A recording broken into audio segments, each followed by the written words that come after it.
I have been tremendously pleased to be the owner of an SSL product. We're 6 or 7, with all that and that and whatever. Oh wait, there's those too. Phenomenal products that do what it is I need them to do, which is why I can get you all here and stand behind it and say, this stuff is awesome. And it's been my pleasure then to get to know these guys and to invite them, and a pleasure to have them agree to send Jim here all the way across the Atlantic Ocean to come and talk to us this evening. And Jim has a very interesting talk, which I'm looking forward to hearing. This presentation might be a little more abstract than you're expecting. I hope it's good. I hope you take away some ideas from it. I hope it's interesting more than anything else, because if it's not, there's more of you than there are of us, and we have to get out of here with the equipment. So hopefully it'll be good. This presentation is called "Why Do You Work That Way?" and it's a question I often ask people. But before we start kind of an alternate take on workflow and what it means, I thought I'd probably point out why we should be talking to you about it. You know, it seems a pretty straightforward thing, but what qualifications do SSL have to talk to you about the way that you work? Well, this picture is of the SL4000B, which was the first console that we launched as a solid-state logic product. The first mixing desk to put a computer in it that worked properly to do automation. It was the first desk that acted as a remote control for tape machines. So this kind of introduced the concept of a mix window and a tape window and an automation system, just like we all have inside our laptops now. Jumping forward to 1983, at the height of technology, you can see an 8-bit colour on the screen. Those of you with a fondness for Atari, I could give you this picture if you like it. But this is Total Recall. So you can take a mix that you do in New York with a master tape and a big 8-inch floppy disk, go to London and bring back exactly the same mix again. And we did this first. So just like when you open a Pro Tools session and it comes back exactly how it used to be, we were the first people to do this on a desk. This is a product that probably very few, if none of you, have ever seen, and it was the SO1. And this was the first ever digital desk that we made. It was actually an 8-track digital mixer and audio recorder that was designed for CD mastering and editing. You've got faders, you've got jog wheels, transport controls, dedicated EQ and dynamic buttons. And it looks not unlike the large format control surfaces that other manufacturers would suggest you purchase today, which we were doing in 1989. And this is the AWS, first launched in 2004, still going strong now as the AWS 948 and 924. And this was the first analog desk that was also a control surface for your DAW. And at a touch of a button, it flipped from being an analog desk to the faders for Pro Tools right in front of you. And we were the first people to do this. So we like to think that because of the people we talk to, because we come out and do nights like this and listen to people, because we've got this very fortunate position of working with real engineers and producers for so long, we've been able to listen to them, work out what they need and help make products that change and define their workflow. But probably the coolest thing about my job is I get to fly around the world and talk to people about how they make music and how they mix music and why they do things a certain way. And every time I visit someone, I ask them a question. And I ask the same question to everyone, because it's interesting. And I ask, why do you work that way? When you're a working engineer or a working producer, people hire you because of your sound. And people expect you to get that sound and to get it quickly, which means you don't have time to experiment. You don't have time to do different things. Because if you do, you not only cost money, but you risk your result. So there's a real reluctance to go out and try doing things a different way. So you get stuck in this same rut that I've always worked this way. And sometimes asking yourself this question is worth doing. Now, I get to see all sorts of studios. I get to see studios like this, a little laptop, controller keyboard, a mouse and a keyboard right in front of it, centre of their workflow. I also get to go and see studios like this, The guy on the left is called Simon Gray. He's Australian, but don't hold that against him. He's actually quite a cool dude. He's an amazing jazz funk keyboardist, and he works with Incognito. He's currently musical director for Real People. He's a thoroughly nice dude. And in his setup, you can see that he's got 2 big screens and his mouse and his keyboard in front of him, so the computer's the centre of his world.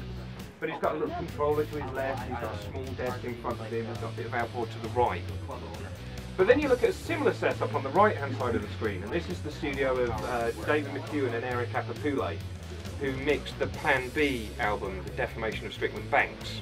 Now, if you haven't heard it, buy it, it's brilliant. And you look at their setup, you can see 2 big screens, they've got the mouse, the keyboard in front of them, so the computer's the centre of their world, but they've got a small desk, a little bit of outboard either side. Roughly the same kind of setup as what Simon's got, but you can see little cues that suggest they work in a completely different manner to him. And you start getting some crazy studios moving into the hybrid world. This is this mad bloke from Sydney who has all of this outboard and a small desk, and he wanted all of his outboard accessible on every channel of his desk whenever he wanted it. So he bought a bunch of our recordable patch bays. But I think the coolest thing about this picture is if you actually look at the table it's sitting it's his old mixing. Now we've got round to checking it out. But this is another extreme example of someone else working differently. You can imagine me walking in here and saying, well, why do you work that way? You then start moving up the scale a little bit, you know, a room a little more like this one, for example. On the left, this guy is Luke Smith. He works with Ben Hillier in London, and he's also done a lot of mixing for Mute Records artists, so he's worked with Depeche Mode, Nick Cave and the Bad Seeds, Goldfrapp. And you can see he's got a big monitor, he's got a mouse and a keyboard right in front of him, the computer is the centre of his world. But on one side of his desk he's got loads of modular analog tool stuff, and on the other side of his desk he's got a bunch of outboard. And he works that way. On the right hand side of the screen, this is E Studios in Helsinki, Finland, who took out a big old 60 channel mixing desk to put in this smaller one. And you can see there's a big screen with a mouse and a keyboard in front of it and a little bit of outboard either side. Roughly the same kind of setup, but works very, very differently. And then you start getting into crazy home studio territory. You're like this. This is Tom Rowlands from Chemical Brothers, and that's his duality that he's sitting in front of, with an additional producer desk in the middle of it, so he can have his mouse and his keyboard and his machine. And then this, if anyone's an analog synth geek, you have to go to this place. It's just off his kitchen. So he's got his VCS3 Putney, he's got an enormous System 100, yeah. He's got a Technosaurus at the back. That's one of the originally new modulars. What you can't see on this wall is his 3 303s, his 2 808s, his 909 and his Buckler string machine. But you go and ask him, why do you work that way? There are all these different workflows. So I make a point of asking, why do you work that way? And workflow is something that's so important to us, and it defines how much we get done, and the way we get it done, and how much we enjoy getting it done. So I want to talk a bit about workflow, but what I don't want to do is to talk to you about little nitty-gritty things. Instead, I'm going to talk about 3 things that a lot of you probably don't often think about, which are 3 factors that affect the way that we work. And these are physical factors, these are emotive factors, and these are cognitive factors.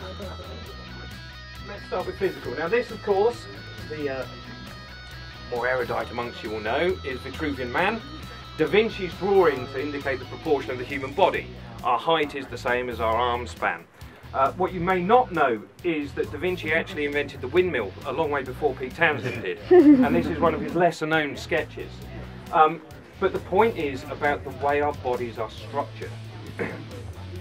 Now this is a diagram that sets out how things should be put in front of us, and it designs things into 2 zones, what we call the repetitive reach and the occasional reach. So this is things you should touch, need to touch all the time, and things you need to touch some of the time. And the repetitive reach zone should be between 13 and 18 inches from your elbow. The idea of it being, if you imagine that you've got a belt strapped around your elbows and you're just moving your hands like this, because for our bodies this is really, really simple. So stuff you need to touch a lot needs to be close to you. The occasional reach, stuff you need to touch some of the time, is kind of about 2–2.5 feet away. And it's defined as the difference between when you have to move your shoulders forwards to reach something. Now we've all done sessions where you spend 4 hours leaning over to the top of the desk and your back's killing you. Move the stuff that's over there close to you so your back doesn't hurt. It seems like a simple thing to think. And everything should be in a span roughly about 1 metre either from your head, centred on the balls of your shoulders. Let's put it in the context of a real studio. Now let's go back to Dave and Eric's studio in London and let's look at how they're set up and some of the cues as to why they work that way. So you can see they've got 2 big screens and the keyboard. They've got a webcam in the middle here, so they obviously do quite a lot of remote work. What else is interesting? Let's overlay the repetitive zone and the occasional zone on top of it. So you can see in the repetitive reach zone, they have their trackball, their keyboard, and their transport controller. Now you look at the studio and they've got the big PMCs and they've got the NS10s and they've got the little Dropbox speakers for reference. But their monitor controller is outside of the repetitive reach, so they only occasionally switch their speakers around. You'll also notice that as well as a webcam, so they obviously work internet and the internet a lot, they've got a drive caddy that you can slot drives in and out of, which obviously shows they have a high turnover of projects. And in what I would consider to be a crying shame, if you look at the mixing desk, you can see that they've only got 2 faders pushed up, which highlights how much in the box rules their world, and the small collection of outboard is a little bit of candy on the top of it. Now, this concept of occasional reach and repetitive reach also goes into product design. And so with this product, which you can have a little play with outside, if you want to use it with a keyboard, you're going to have all your shortcuts on the keyboard. So you don't need to reach the buttons to do all the keyboard shortcuts. So what you need in your repetitive reach is the faders, the hand pots, and the transport controls. However, if you want to use it without the keyboard and be more creative with it, you need those buttons in there. So all the keyboard shortcuts are within your repetitive reach. So you're not moving the shoulders and starting to do your back in. And we think about this stuff when we design products and the ergonomics of it. But it spins one level deeper when you start thinking about the way our hands work, not just about the proportions of our body. And there are 4 basic ways which our hands have evolved to move in. There's a power grip, which is putting things between the palm of our hand and our fingers. There's a precision grip, which is between the thumb and fingers. There's a hook grip, and there's a scissor grip. And these are the ways that our hands move. If you actually think about it, those are the 4 modes of operation. Now, you compare that to a thoroughly modern phenomena of the touch screen. Now we all have these devices. They're great little computers. They're terrible phones. But you know, we have this wonderful thing of wonderment of interacting with them. And you think about how many of those modes that our hands have actually evolved to work in are actually used when you have a touch screen.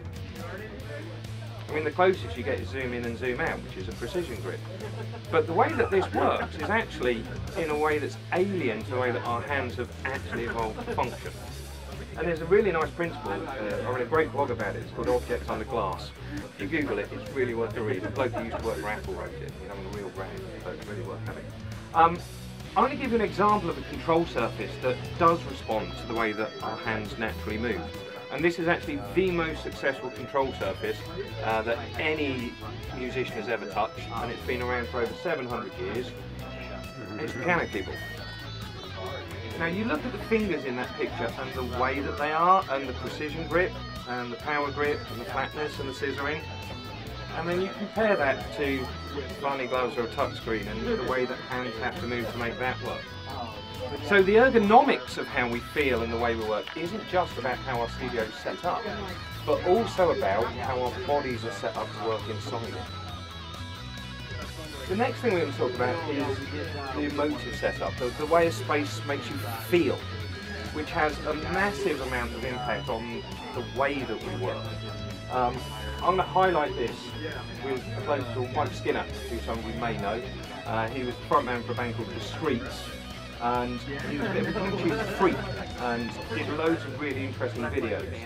And he did one that really struck me about how a space could make you not want to work. So I'm just going to play this video because it's quite good. because I think it makes a great point. So he read once where some travel writing legend said that the secret to travelling is that whatever displeasing situation you encounter, you can always make yourself more comfortable. Find a nicer angle in your seat. Put your head near a breezy window, maybe even pull on another pair of socks. And it works. If you take care of your immediate sensation, then the mental frame of things can turn quite remarkably.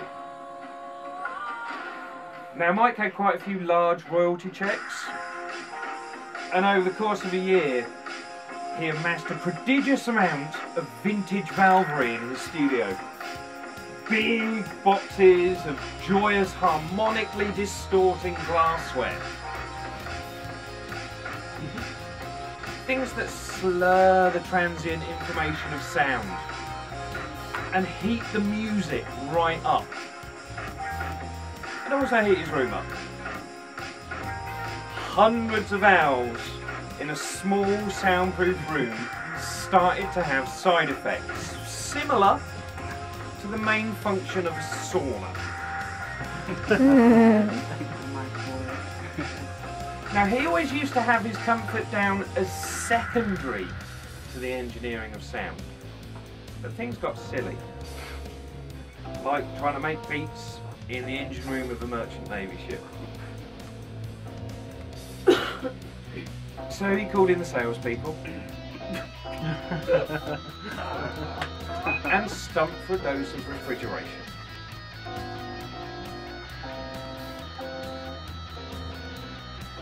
And his point is that how a stable temperature of 23 degrees Celsius, so 76 Fahrenheit, has affected his music, his life and his art. So he urges us all to make ourselves comfortable.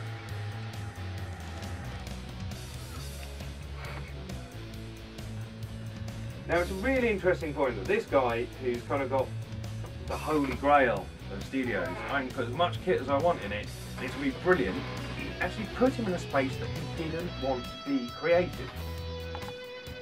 And it's kind of a double-edged sword. And there's some interesting stuff from the world of corporate offices. Now, there's a thing called sick building syndrome, which some of you may have heard of.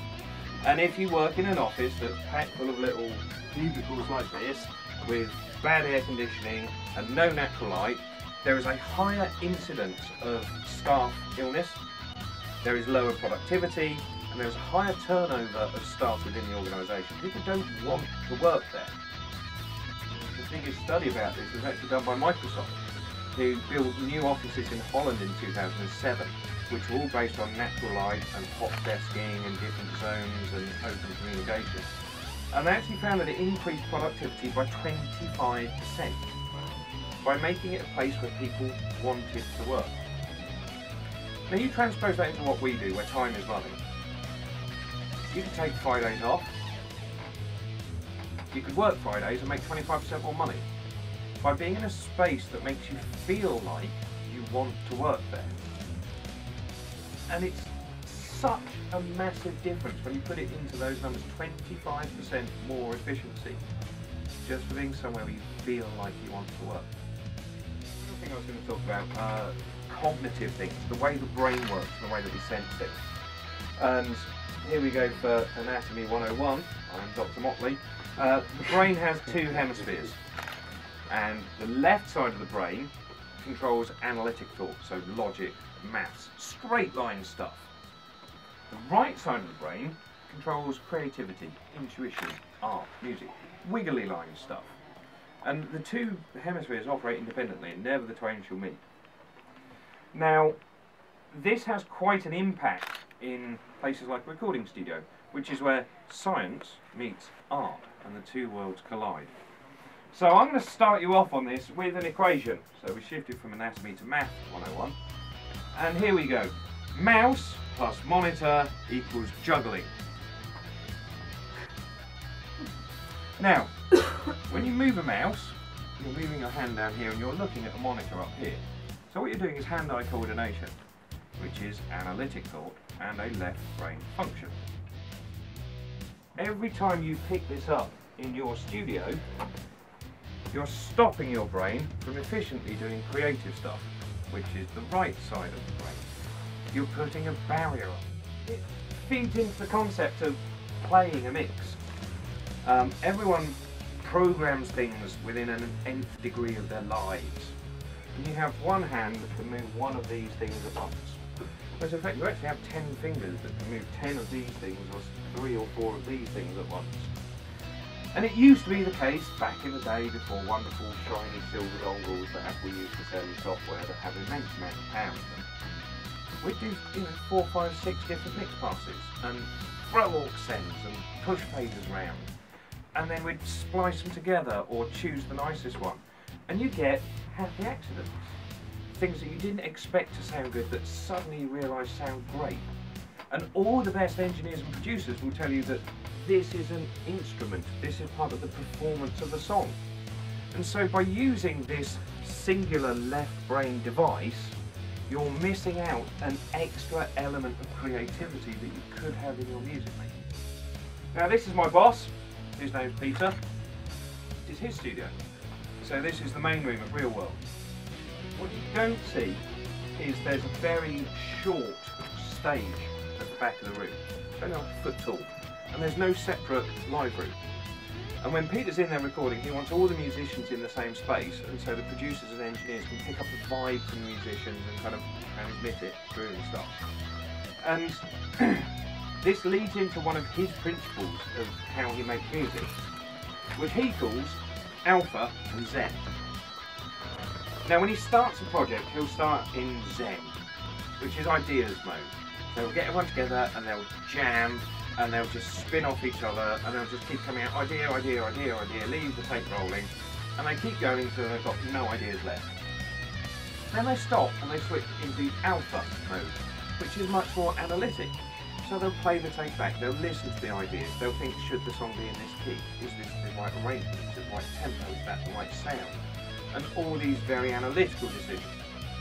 The kind of point of this is the fact that it identifies when they're trying to make creative processes and when they're trying to do technical analytical processes and not put barriers between them. You know, a really good example of this is if you just cut a vocal with an artist and your initial temptation is to just pull up a plugin and start EQing it and seeing how it sounds. But what you probably should do is just try and track the BVs. You just finish the lead vocal, the singer's in the right headspace, you're in a recording headspace, and get people to have those little ideas, then go back and engineer it. No, so many people today say that they're mixing while they're tracking, or they're producing while they're engineering. And going back, you used to have things called tracking sessions, where you thought about where the mic goes and capturing the right sound and playing the right thing. Then you put it away, and you go to a thing called a mixing session, where you were very analytical about what you'd just done in the creative process. And by pulling up that plugin before you try and take the BVs, you've just destroyed A, your creative impulse at the time, and B, the artist's creative impulse at the time. So I tried to pull a few things together as little sort of take-home tips and tricks to think about in your own studios. Might sound like a no-brainer. Make a note of the things you touch most and move them closest. Some pieces of software, particularly Pro Tools, require you to have multiple modifier keys in your shortcuts, you know, Control Shift Option T Z F1, and you have these little RSI crabs. Why don't you just reassign it to F1? Because your brain has to think about putting your fingers in the right position to do the shortcut, which is a left brain activity. Whereas if you just look at F1 and go bong, you can keep that creative like that. Seems so simple, but so few of us do it. Identify when you want to be creative, and identify when you want to be technical. And try and keep those processes in their own space so your brain naturally has space to do each bit one at a time rather than trying to muddle the two together. You get a much greater focus. You get more ideas and it's more fun doing it. Let's say you're doing a drum beat. That's better. opening up a drum grid with your mouse and going, or just having a generic control and go, which one's going to give you a happy accent with a really cool groove? Which one's quicker? Which one's simpler? Which one doesn't involve the left side of the brain?